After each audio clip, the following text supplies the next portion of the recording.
Okay, so hold on a second. Let me get some light going in here. There we go.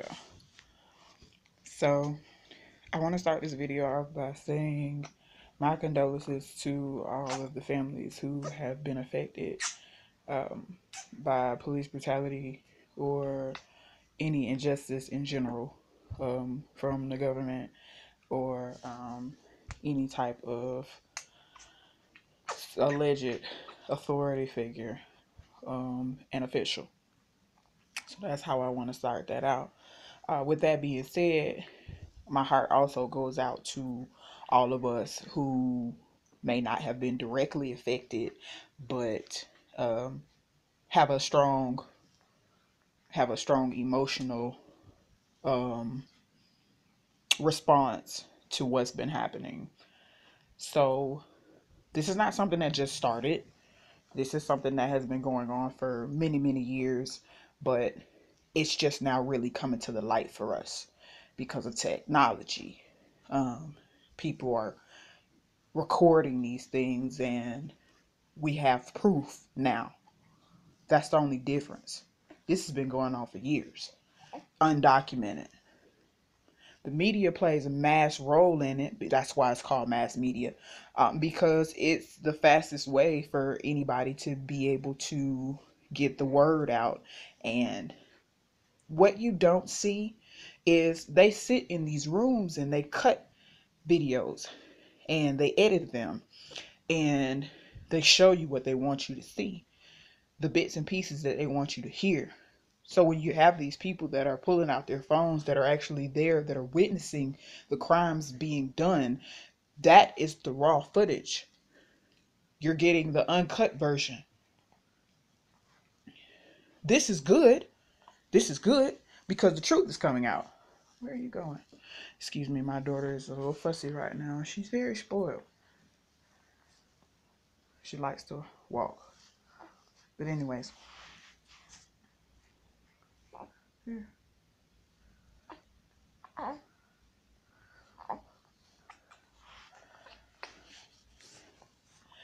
The downside to that is the way our judicial system is set up.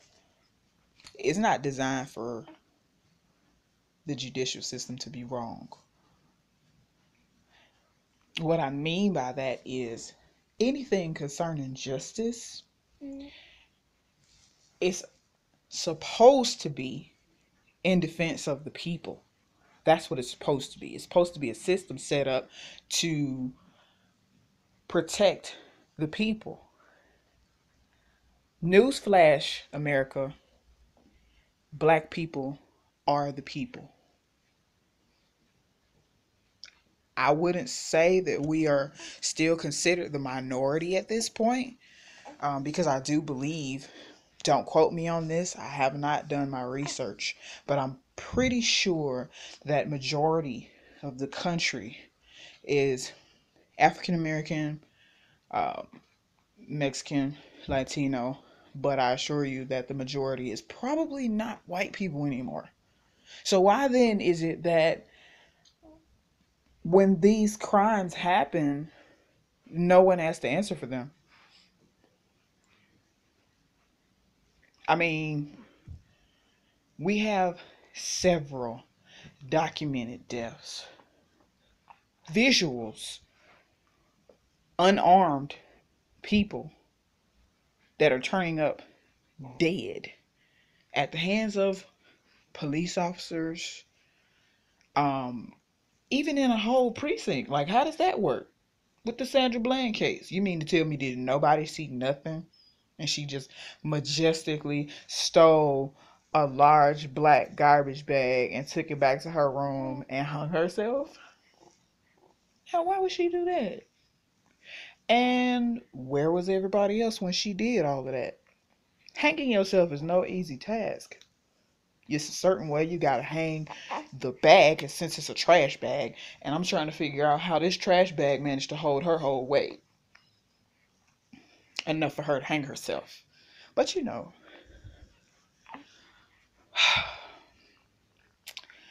that's not why I'm here. That's not why I'm making this video. I mean, it's a part of it, but the main reason why I'm making this video is because, as you can see, I'm a new mother, and after watching some of the video clips that I've seen this morning and listening to some of the stories and seeing, some of my people's outrage of it, I started to think about my daughter. And I thought, initially, I'm so glad I didn't have a son, because I would have to constantly be in fear that my son would get shot just because he's a black man. But then they've killed women as well, and they've killed children as well. That's also not why I'm here. Why I'm here is because I remember when I found out I was pregnant, and I remember, you know, the conversation that me and her father had, and I remember how everything was in question as to what we were going to do. And this being my first pregnancy, my first kid ever, I said, there's no question about it. I'm going to have this baby.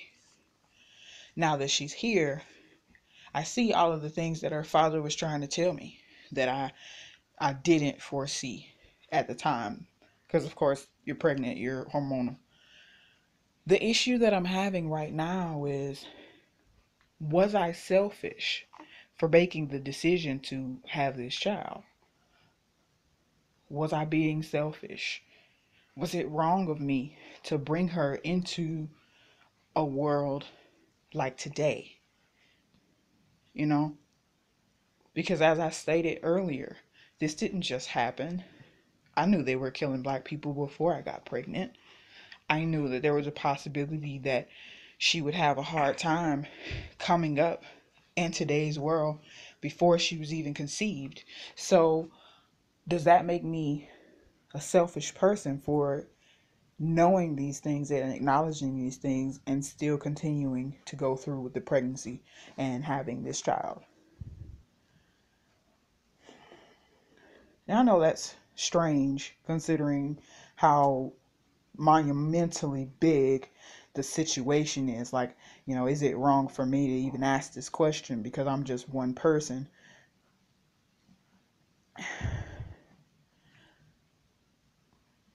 But I'm just wondering if I made the right decision. And at this point, since she's already here, I'm wondering, where do I go from this point? How do I protect my child? How do I keep her safe from the world and the people that are supposed to be keeping her safe? Anyways, if you got some feedback, let me know. I would be glad to hear it. But I had to get that off my chest. We got to rise up. We got to unite. They can't take us all out. And I'm not saying go and start killing police officers. That's not what I'm saying. What I'm saying is, know your rights. If you are not a felon and you don't have any behavioral issues or mental issues, go get your license to carry. Because Lord knows I'm finna go get mine. I already got my pistol. I've been had my pistol. Got hollow tips and regular bullets. But I'm working on the license to carry. I just been so busy with my daughter and with schooling. But protect yourself. Protect your children. Because ain't nobody safe no more. And it ain't gonna stop until we put a stop to it. Peace and love. Y'all be safe out there.